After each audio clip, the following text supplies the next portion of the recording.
So why don't we kick off by each of our panelists saying their name, what they do, their title, and what their company is. Sure. Thanks for having me. I'm Kate Lonczak. I work in the digital strategy department at WME, where I focus on emerging areas of the creator business. About 90% of my day right now is covering AI, and we have been for probably 2 years now. So very excited to be here and talk a little bit more about what we're doing. Cool, thanks. I'm Jordan Newman. I'm the head of content partnerships at Spotify, and I really focus on working with creators of all shapes and sizes that are distributing audio and video content on our platform. Excited to be here. Hi, everyone. I'm Matti. Thanks so much for coming to the event. Also very fitting we have audio in the background as an audio experience. I'm one of the co-founders, mostly working across our product and deployment, and looking forward to talking more for the day. Hi, everybody. I'm Joel Kuwahara. I'm a co-founder of Bento Entertainment. I make cartoons for a living. Started 30 years ago, started on The Simpsons. You may know one of our shows, Bob's Burgers. That's what we're making now. And, we started Bento Box in 2009. And my whole career has always blended creative and technology and how we can push things forward and move things forward in the animation space. So I'm really excited to be here and to be with people that are creative and love technology. So this is going to be fun. Great. So just to kick things off, would love to hear from all of you how you deal with AI on a day-to-day basis in your jobs, and maybe for you, Maddie, how you work with entertainment companies, how ElevenLabs does, if we could just get a breakdown on that. That's a great question. I feel like we've touched so many different aspects of AI. I think we started with making sure our clients were protected from the proliferation of AI tools. As we all know, with the proliferation of AI tools, there's a lot of misuse and a lot of our clients' IP is being infringed upon. So our first course of action was making sure our clients were protected. Our second course of action was finding the money and finding the content opportunities, because there's tons of opportunities in the AI space. So the two buckets that we've kind of solidified and really have built out strategies in are content opportunities, which is where ElevenLabs fits in. So we're working with our creators and we're showing them the opportunities in audio. How can you use audio translation tools to grow and expand your business into different markets? And once you do that, you now open up and grow a whole new business in these markets, which equals brand opportunities and other content opportunities in local regions. So that's something that we're really excited about doing. So content is a bucket. And then the last bucket is endorsement opportunities. We see a lot of these mega tech companies rolling out product and they need talent to endorse it. So that's something that we're very excited to be diving into. I think AI has opened up tons of opportunities in the entertainment space, and it covers everything from music to sports to filmmaking, especially digital creators. All areas of our business touch AI, so we've really just been figuring out a holistic strategy of how we tackle it in a clear, concise way, which is challenging sometimes. Yeah, I would say AI has been pretty fundamental to Spotify for a long time. You know, we made a bunch of investments in machine learning pretty early on that have resulted in us providing really great recommendations across music, books, and podcasts to really ensure that we're giving our users the right recommendation, the right content at the right time, and also to ensure that we have a really personalized experience so that every person coming onto our platform is experiencing a unique mix of content, audio content, whether that's podcast, music, or audiobooks.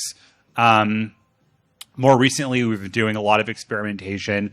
Happy to talk about it, but really finding ways to help AI improve the consumer experience. Some really fun testing with AI-generated chapters for podcasts, AI-generated transcripts, and also really seeing a lot of the creators who are distributing content on Spotify, on the podcast side in particular, embracing AI in their creative process, which has been really fun to see. So it's become a pretty huge part of our business, a big part of the ecosystem in the podcast space. Highly echo a lot of the use cases that Jordan mentioned as well.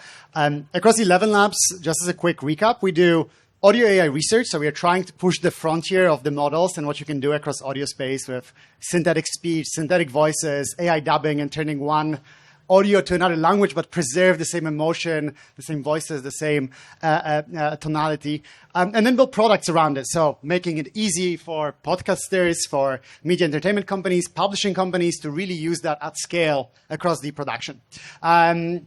And like two high-level buckets, there is definitely one where we are currently integrating in the current production processes to make them higher quality, quicker, easier to access. And here we'll see got scratch work and pre-production of how will the script be said before it's brought into production. How can you correct and make some lines better, or how can you correct some after you've recorded them? Or create an entire audiobook, listen to the articles. So today, if you go to The Atlantic, the articles will be read with ElevenLabs voices, and you can enjoy that in that new modality. And then there's the second aspect, which is the increasingly exciting one as we think about the future, is how we can open entirely new experiences to the wider audience. One specific big bucket is conversational AI. How could you empower characters to take them outside of the original experience and now create a dynamic one where you could interact with one of the characters with of course, the compensation consent in place, and take that into a very personalized one-to-one direction across AI agents, customer service, all the way to interacting and learning other languages across the wider sphere. As a co-founder of Bento Box, we make series shows for Fox. You might have heard of, like I mentioned, Bob's Burgers. We have Crapopolis. We have Grimsburg. We have some other shows, The Great North as well. What people don't realize is how long it takes to make an animated show. And you guys probably, maybe you know, maybe you don't know, but it takes about like 11 months to make one episode of a show. And there's numerous steps, right? We have the script writing, we have voice recording, we have storyboarding, we have to design everything, we have to animate everything, we have to color everything, we have to put sound design in, we have to do post-production. So as you can see, for me, I'm like a producer. I like getting my hands dirty. I like making the shows. And so for me, it's new technology, AI. There's opportunities at every one of these stages, every one of these steps.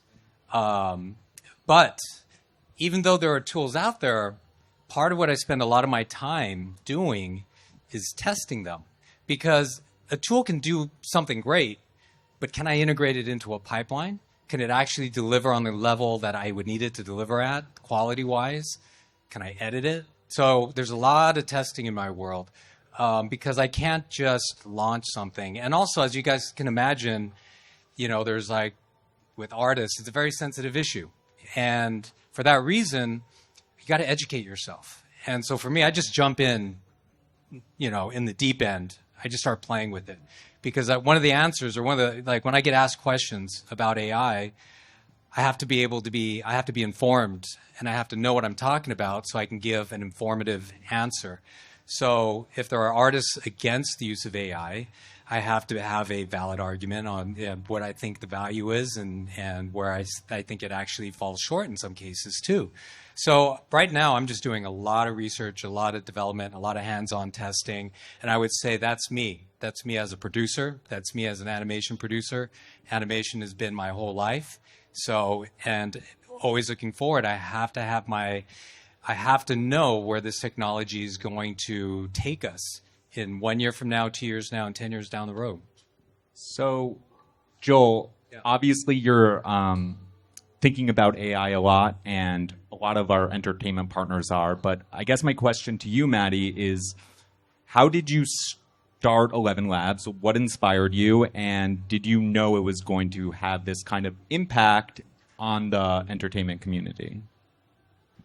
So I'm very lucky to have known my co-founder for 14 years. We met in high school together back in Poland, took all the same classes, became best friends, and then studied, lived, worked together, traveled together, and are still best friends. So this worked out well. And one of the inspiration that came for ElevenLabs beyond working on a set of projects together for the years with my co-founder really spending most of the 10 years before ElevenLabs on the research side across different domains, and me working between product and the go-to-market work comes from where we are both from Poland. And there's a very peculiar thing that if you watch a foreign movie in a Polish language, all the different voices, male and female voices, are all delivered with this one singular narrator. Monotonous, no emotions, no intonation. And as you can imagine, it's a pretty bad experience.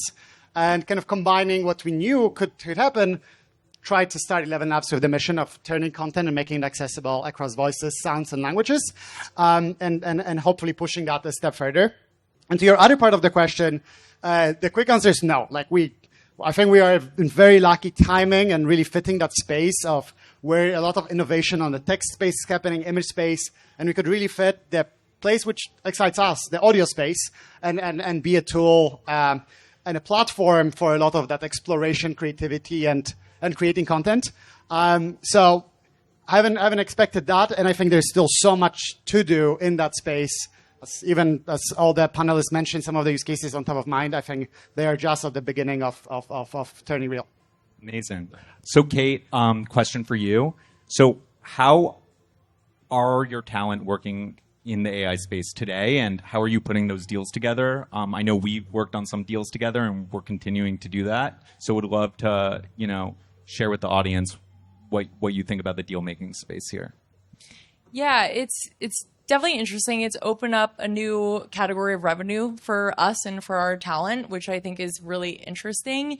I'm sure all of you have seen what Meta's been doing. So that's something that we've definitely been engaging in, is working with these mega tech companies that are launching products. How do we get our talent involved in campaigns? But even so, on a deeper level, like what is the larger partnership with these mega tech companies with our clients, whether our clients act as advisors or give them product notes and feedback on their tools. And that's something that I'm really interested in personally, is AI video tools. I don't really know how up to speed or up to date they are now. Like, I'm not saying that you can create a whole film, a blockbuster film with AI video tools. You might be one day, but I think the real bread and butter of these AI film tools that filmmakers are going to start incorporating into their films, it will essentially help with production costs and also timing. So what I think is really fascinating just about the space is how it's really going to start to optimize the workflow of production. Got it. And Jordan, so are we going to see like AI digital personas doing podcasts, or what is Spotify doing there? Yeah, we launched AI DJ in the US, which is awesome. It's X, and the voice is actually a coworker of mine, so that's a lot of fun. And it gives you a personalized list of music, playlist of music, and it also will give you facts about the music as well, fun facts. And so it's great, and it learns your listening behavior. And I think you'll continue to see us use AI in that way, providing recommendations, more tailored recommendations that are delivered in new and interesting ways. There's some people that want to experience music through an AI DJ. There's other people that want to see, cover art. Some people want to get a notification about new music coming out. So I think that's what you'll see on the music side. And then, on the podcast side, I think we're really seeing a lot of recommendations happening as well. Smart clips of podcasts being used to get people to listen to the whole thing. And really seeing, I think, a lot of the creators we work with using AI in their post-production pipeline to create clips, to distribute those clips to different platforms for promotional purposes. So it's definitely been a really exciting time. Okay. Hello? I guess this question is to anyone on the panel. What don't people want to see from AI right now in the entertainment space?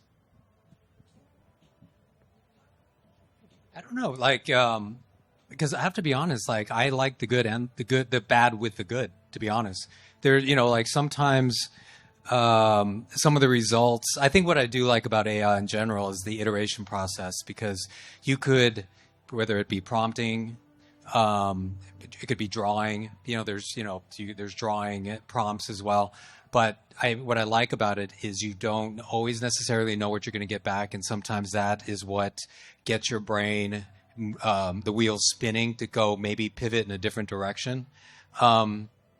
I've been pretty satisfied with a lot of the results. One thing that I did want to talk about, though, that people aren't aware, like again, obviously, and I'm going to bring it back to cartoons for me, is when you create a cartoon, we have to have the ability to revise lines quickly because we're always doing revisions. We're always changing dialogue because we always want the best. We want to make the show as funny as possible. And so we have a history, 30 years plus, where we will temp the voices. We don't have the actors around, we temp it. We'll have a writer come in, anybody. I've temped voices because that's what we have to do when we don't have talent around. But you can see where like a tool like ElevenLabs is very, very handy. Like if I could still temp the voice and do a voice to voice, and now it sounds like the actual person's voice, it informs like the storyboard artist. Now they don't get taken out of the experience by hearing somebody else's voice. It really does serve a purpose. And then the other thing that comes in that happens a lot in my industry is talent gets very successful. They maybe started doing a cartoon, and then they get asked to do a movie, and they're going to be on location for 3 months, and now they're not available to us. So now we're kind of like in a very kind of a desperate situation where what do? We don't have the talent. That could really, that tool could be very helpful. So it opens up a lot of opportunities, and a lot of us work in the same way. It doesn't matter what animation studio is making the animation; we all deal with the same issues. So this is where I say ElevenLabs can be a very, very, important tool in our industry. Thank you, and hopefully we can. And I agree so much on that. The kind of the iterative process to really help with the exploration of the idea before it hits the production, which ultimately will actually make the production better. And to answer your question, Dustin, as well, I think the common theme and what we see a lot of as we work with our partners and the users being scared as they adopt the AI is, does it now mean that we had a great experience and now you'll swap it with something that's a lower quality experience? So I have an audiobook narrated by a human, and then suddenly I don't have that, and I have something that's worse and bland and not delivered in the right way. To the extent that we see the market reacting to that, it's usually the intention is exactly the opposite. It's frequently, how can I explore and iterate across while I'm creating it? How can I deliver variations of that audiobook so a user at the other side can decide what voice is actually the one that they will listen to? Or how can you maybe create an entirely different experience of having an audiobook delivered with plenty of different voices across, where a line is assigned to a specific voice and it makes for a different immersive experience. Maybe you hear sound effects and music into that. So I think the concern is the right one, although luckily from all the partners we are working with, it's frequently aiding the creation process rather than swapping the process for something worse. So Kate, what are some ways AI companies can collaborate with your talent more? Yeah, it's a good question. I mean, again, I think content, but I also think one of the most interesting things to us in the AI space is how we break down the barrier between talent and fans. So how do we use AI as a tool for interaction? I was actually just talking to a Jay Shetty bot on my way over here, and that is such a fun use case. I was telling him about my day and about some workplace drama, and I was relaxing. He gave me incredible advice, first of all, and then he wrapped up the conversation with me, and that's when I thought, we're up to something here. Like, this is a really great tool, and I think it's such a great use case for talent to interact with fans in a new way. So that's one way that I think a lot of these tech companies can be working with their talent in the AI space. Of course, content is the most obvious answer, but if we look beyond content, how do we really put marketing in the hands of the consumers and help break down that interactivity barrier between a talent and their fan base? So what do you mean by that last point, the marketing point? Yeah. So what I think is really interesting, and I'll use an example. So I went to an AI conference a few months ago, and there were tons of Fortune 500 companies there, and all the presentations around AI were how they were using AI for data science purposes and to hack algorithms, to sell tickets. And I just couldn't help but think, like, they're missing the mark. Like, that's an amazing use case, and they should be using AI in that way. But they can also be using AI tools to put marketing in the hands of the consumer. So what I mean by that is we all know the AI photo booth concept, the AI high school portraits that went super viral a few months ago. Imagine if that was branded. So imagine if that was a Target branded activation. Now we've created this viral moment, but it's sponsored and that's an ad. So how do we really use these tools to interact with the consumer in a new way and have them interact with not only brands in a new way, but also talent? Got it. And Jordan, so at Spotify in your job, what are ways that you're kind of looking more to partner around AI with talent? Yeah, we did a study a while back, and we found that 1 in 4 podcast creators who are distributing on Spotify are using AI in their production process, which is an enormous amount. I mean, 25%, we have millions of podcasts on Spotify. I think in the same study, about 50% of them said they're not using it, but they would like to use it. And so I think there's incredible demand, which is great, but I think there's also a crazy opportunity to really reduce any barriers for creation. I think people have this false idea that creating audio content or even video content is relatively easy today. All you need is like a microphone and use your phone as a camera. But the truth is, for people that are committing their lives to creating audio content or video content, it's actually an insane amount of work. Podcasts are generally released weekly. They can be 60 minutes. They can be 3 hours long. Woo! Yeah, right? Which is really cool firework Good display. point, Jordan. They love your answer. They loving my answer, guys. So it actually takes an enormous amount of work. And that's not even to think about the process of like promoting it, cutting clips, which is also an enormous amount of work. And so, research, ideation, there's an enormous pipeline of work that results in people listening or watching the content they want. And so I'm excited that AI can really help make that process a lot easier for creators who are often CEOs, researchers, assistants, doing it all themselves.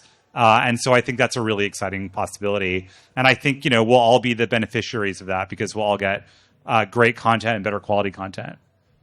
Got it. So, in entertainment, depending on who you're talking to, AI can sometimes have different connotations, meanings, etc. This is to anyone on the panel. What are some of the kind of biggest misconceptions when having conversations with media or entertainment companies about AI, which kind of inhibit progress in a way around adoption? Anyone? Yeah, I think people people think AI sort of started like a couple years ago. You know what I mean? And like all of a sudden we now have these chatbots running the show. Not the case. It's been a big part of a lot of products for a while. And what's happened, though, is there's been this insane acceleration of innovation that's resulted in some incredible products more recently. And obviously, generative AI has really taken a lot of mind share. But I think the truth is it's been around for a long time. And sometimes when it's working really, really well, the end user doesn't even know that it's AI. And sometimes that's exactly as intended. In other cases, it's really important to let them know. It just sort of depends on the use case. We've had this feature called that we've been testing called chapters. Some podcasts are like 4 hours long, and it can be really intimidating to sit down to listen to something for 4 hours. But some podcasters have manually created chapters so you can see what's happening over the course of 4 hours. If it's an interview, what people are saying. And we realized we could do a lot of this with AI. We could just create chapters based on AI, and we have a pretty good understanding of what's happening in a given episode. And we tell people when it's done with AI, But at the end of the day, it doesn't look that different from when someone's doing it manually if it's done well. And so I think that's the other piece of this. Some of this is about creating something new. Some of this is about improving existing experiences that have sort of been built using technology like this for a while. I think a really big misconception is that AI is going to replace us all and replace humans completely in the creative process. I don't know if you've ever seen a demo of OpenAI's Sora, but if you prompt a man running on a treadmill, the man is running backwards on the treadmill. And I can guarantee you that Steven Spielberg is not making that accident. So I think if you use these AI tools, you can tell that they are flawed and they're not at the point. Is there something happening behind me? You're good. You're good. Welcome to Venice. Yeah, I think a lot of these AI tools are still really early and they're not anywhere near ready to compete with the creatives that come from our industry. I also think that instead of looking at it as a negative that it's going to replace us all, we need to look at history and we need to look at, hey, with it, technological innovation of social media. Like we all have social media on our phones. It opened up a whole new realm of entertainment and a whole new idea of a celebrity. And it also created so many jobs and so many companies. We probably all wouldn't be sitting here without social media and the invention of the iPhone. So I think everyone needs to take a breath. Like, AI is not going to replace us. And I think it's going to have a much more optimistic outcome than people anticipate. Totally agree. I was just going to add, like, I've been in so many meetings where people think AI is the equivalent of the easy button, where just why can't you make a show, hit a button, and suddenly you got it done in minutes. And it's so much more complicated than that. But I think people don't understand that there are so many different use cases for it. There are some things that it's stronger at, some things that it's not as good at. And it's the incorporation, especially if you're trying to use it in an enterprise fashion, you still have to figure out, like, how do you incorporate it? But I can tell you, like, on the day-to-day, like editing, you were talking about, like, podcasting, like I edit as well. There's some, like, built-in, AI features in Premiere that are amazing. And it's just like, yeah, it's like, why wouldn't I use it as an editor to just automatically take out dead spaces and just button up my dialogue? These are some things that are very useful, very practical. And I think those are the things that should be integrated into pipelines, like, now. I don't know what's standing in the way. And as you guys are already doing it, but I know a lot of people are still a little scared about that. And I think that in itself is a misconception. I don't know what they're scared of, but yeah. 100%. And maybe one thing to add to that, I think in general, in media, there's a lot of attention of what AI can become or some of the risks, some of the positives, and maybe slightly different. As you think about the cycle with metaverse or crypto, it was also a big focus on what will happen, what will be the promise of those technologies. And I think with AI, it's slightly different. And to that point here, that there's a lot of use cases today that are already real and providing value, whether it's the production workflow and correcting the lines, whether it's creating an entire audiobook, whether it's turning a movie into other languages or deploying a conversational character you can speak to before joining a panel. It's like all today in production, and it's not only the promise, but things that can deliver the real value today. Absolutely. So before we open up to questions, just going to go around. What are you most excited about coming up in the next 6 months, 1 year in the world of AI? What would you like to see happen for you, your business, etc.? That's a great question. I'm actually most excited to see how podcasts evolve. I am a big podcast listener, and I think a lot of people have attachments to the podcast hosts of the podcast that they listen to, and they feel like friends. So I'm really excited to see how the podcast space is generally going to evolve, whether you can ask a podcast host, what are your thoughts on this that's happening in the world right now? Or, hey, can you generate a 5-minute podcast specifically on this topic? And it's the host giving you a podcast that's totally exclusive to you. So I think that's really interesting, and I'm excited to see what's going to happen in this space. Yeah, I like that. I feel like there's let's make that happen. Let's work on it together.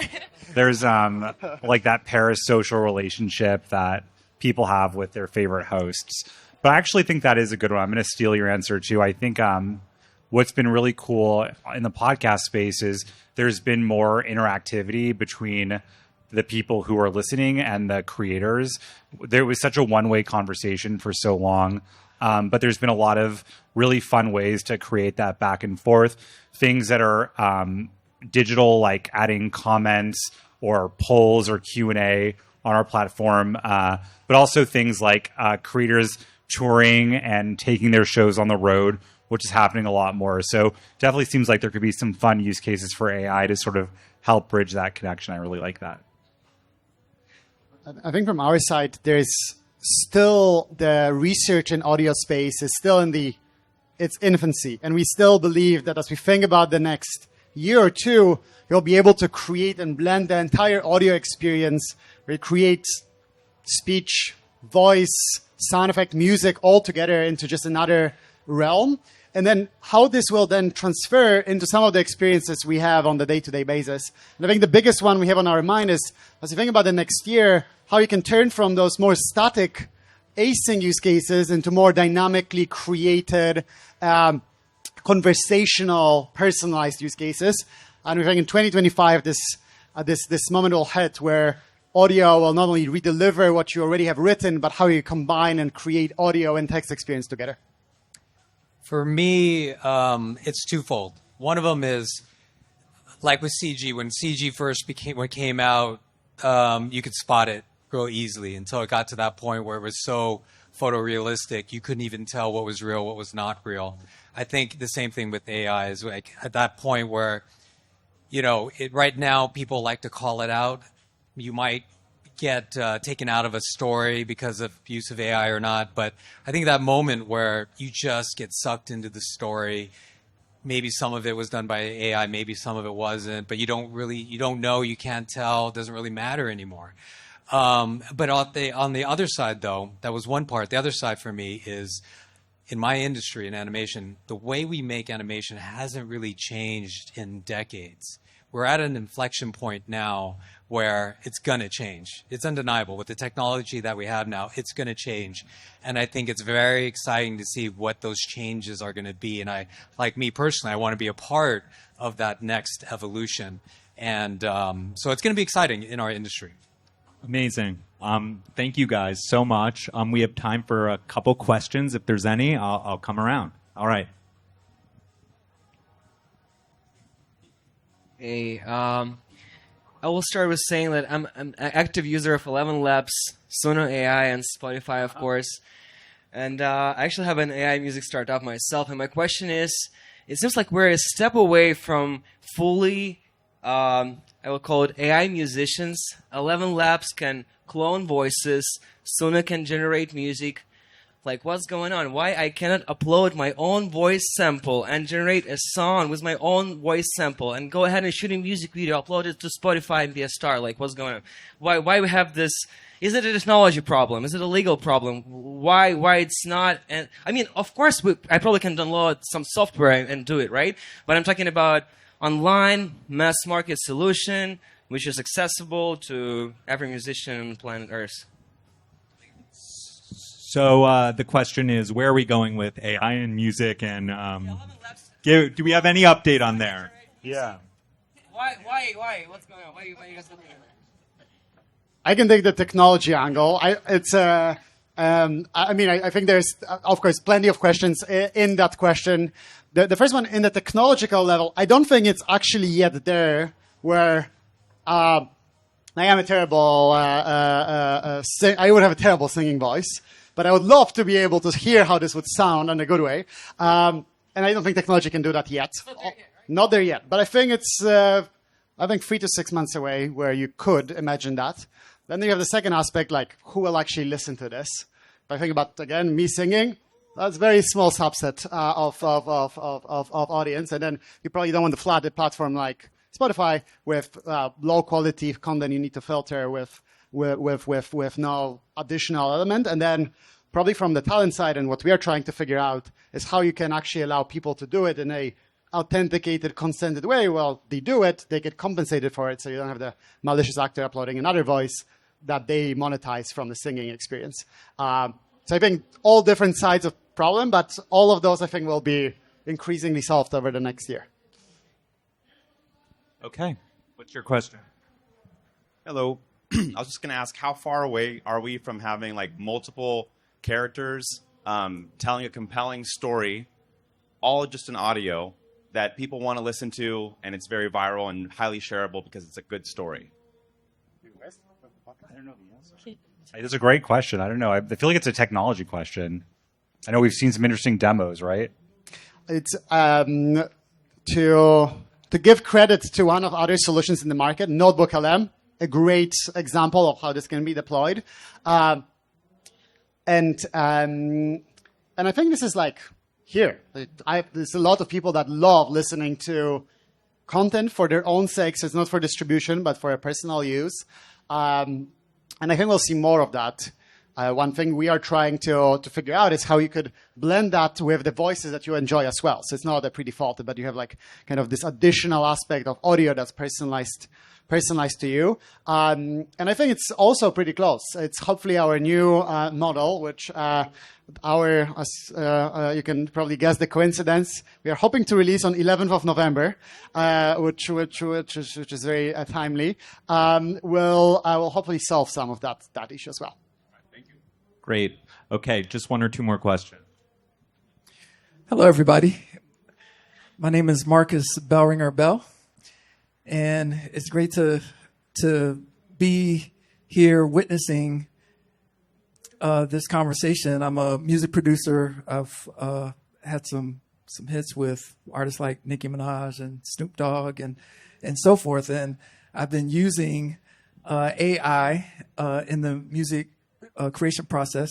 I was sharing earlier with a couple of people here. I lost my voice in the midst of songwriting, doing 100 songs, and I ended up using ElevenLabs to do a meditation album. And back in July, we released the first photorealistic AI artist named Raven Light, who's been getting traction and now getting play on UK radio. And we are considering brand endorsements and so forth. So my question for you all is, with all that is possible with AI, with music and video and all of that, what do you see as the both and world that we'll be living in, where there's human created products, AI created products, and maybe something in the middle? And with each of the companies represented, what is the game plan for that eventuality? Because there are people that are like, oh, I don't want to have anything to do with AI. And then there are people like some of us here that are all in on it, right? That's my question. Anyone want to take that? Kate? Sure. I think it's a really interesting question. I think from a representation standpoint, AI is going to open up a whole new caliber of creators for us. So creators that are experts in AI, that are creating AI visuals and IP that they've built using AI tools. And to your point, what you're describing, it sounds like you've created a digital star. And that's definitely something that, yeah, we might explore down the line. And by the way, it's something that we've explored in the past. Lil Miquela has a massive social following, and she's a former WME client. Lil Miquela has a whole life. She has friends. She has a boyfriend. And that was in a pre-AI time. That was years ago. So that she became what she became. So I hope I'm answering your question, but I think from a representation standpoint, it's definitely going to open up a whole new category of talent. Maybe very quick, thanks for being the user as well. I really believe in that middle part of what you said, which is there will be the human created content, AI content, and then there will be like a large category of the blend of the two. And even if it's AI created content, there will be some element of whether it's the audio and the voice of one of the artists you are working with, whether it's the likeness of another voice that needs to deliver that experience, that at the end of the day needs to be that source that actually produces that. So even in that case, there will be some attribution that goes back to the human involvement. Great. Okay, one more question. Hey, so I have a question in terms of like how good AI is for in terms of like generating motion for sound, basically. So we're working on like now on projects like, for example, AI NPCs, and let's say for the same sentence, I'm tired. If I'm only inputting the text, there might be like different emotions if it's like actual person speaking that sentence. But like for AI, like how good can it get, and what kind of like toolkit of input you guys are providing in the future to let us like further like tweak this and make it more and more like more emotionalized. Thank you. Well, I guess there's a difference though too, because like I've played more with like voice to voice too, because to your point, when I would do text to voice, I just wasn't getting the inflection, and especially in comedy, I wasn't getting the right timing too. It's all about timing. So, but from speech to speech, AI, the results were much better. But the interesting thing too, though, just to add one other thing, sometimes it's accents as well. Like a British accent, and because different actors have different, even though they're speaking English, they might have like an accent or an inflection or a way of speaking. So for me, it's also getting to that next level.